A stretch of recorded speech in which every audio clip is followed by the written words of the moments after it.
Long COVID. It's vexed doctors and patients alike. All these seemingly lingering symptoms after COVID-19 infections have been done.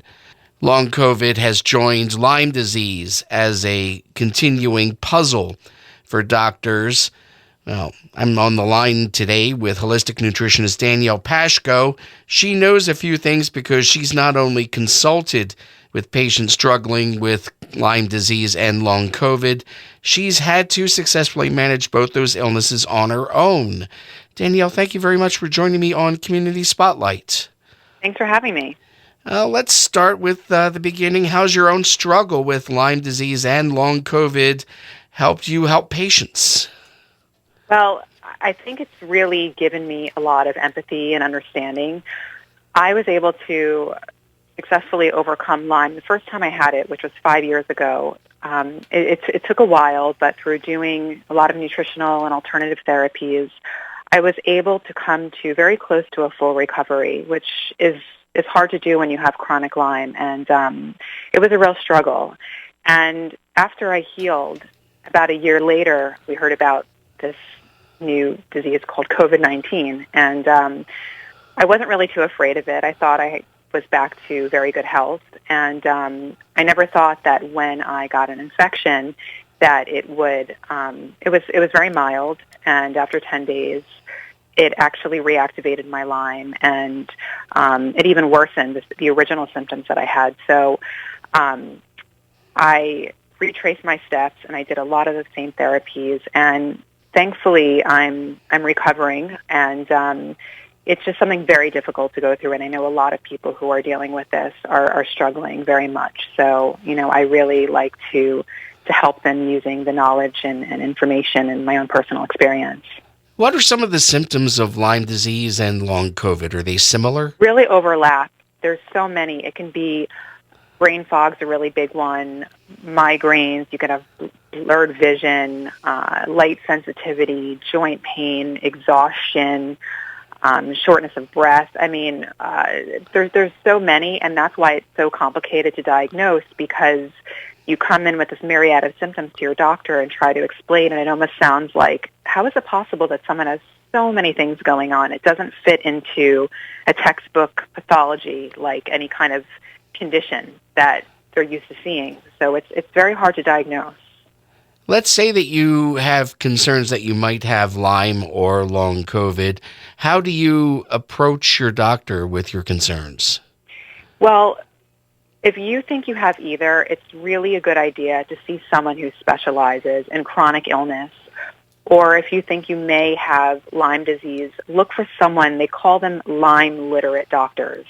Because if you go to your regular primary care physician with these questions, you may have someone who's really good and gives you the right blood work, but they may not. They may not know to test for the Lyme titers. Or also, if you have long COVID, sometimes there's no test for long COVID, but what you do find happening is you have reactivated viruses that you may have had in the past. So say, for example, you had mono as a kid, so you might have had the Epstein-Barr virus, or you had a herpes virus, or you had something called a cytomegalovirus as a child. And these things went away, stayed dormant, and suddenly you think you're a healthy person, you're running 5 miles a day, you're doing yoga, you're hiking, and you're like, I don't understand, how am I so sick?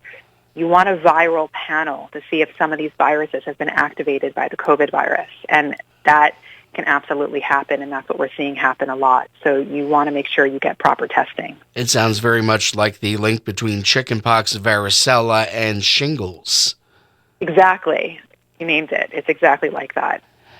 Now, you're using what you've experienced with both Lyme disease and long COVID to help your patients. How do you go about helping them?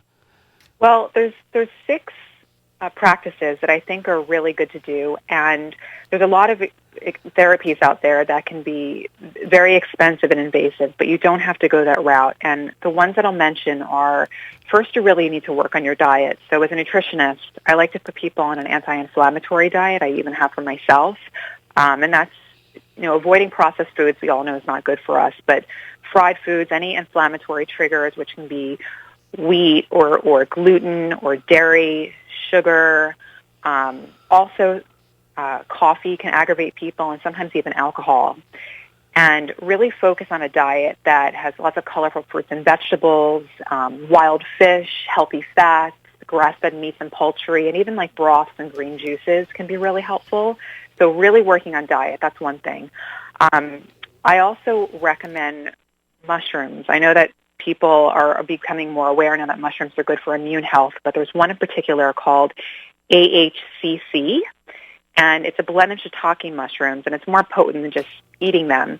And it really helps to modulate the immune system, which you really want to do because your immune system has probably been suppressed if you have these conditions.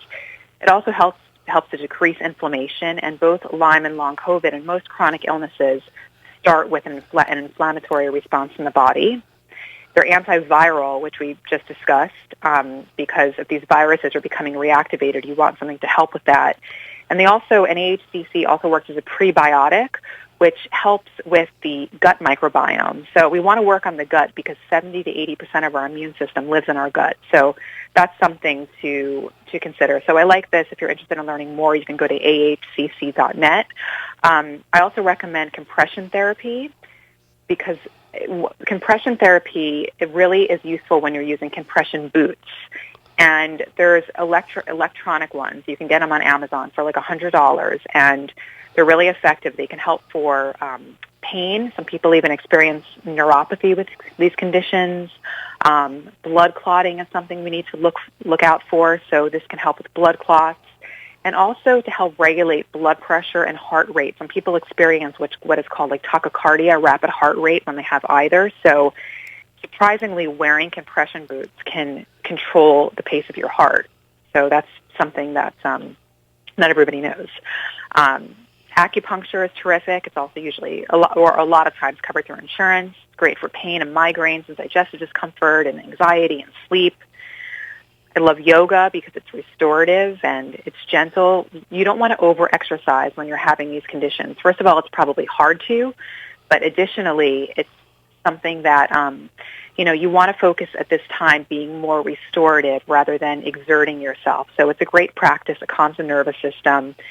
And then I talk about meditation and prayer, and you don't have to be religious to do this, but it's really just helping to rewire the brain and really trust that healing's occurring, and just getting in a state of more gratitude and faith is really going to help your mental state, and having the right mental state is really what allows you to heal. So, all of these things combined are practices that I pretty much do daily, and I recommend that people can follow as much as they can.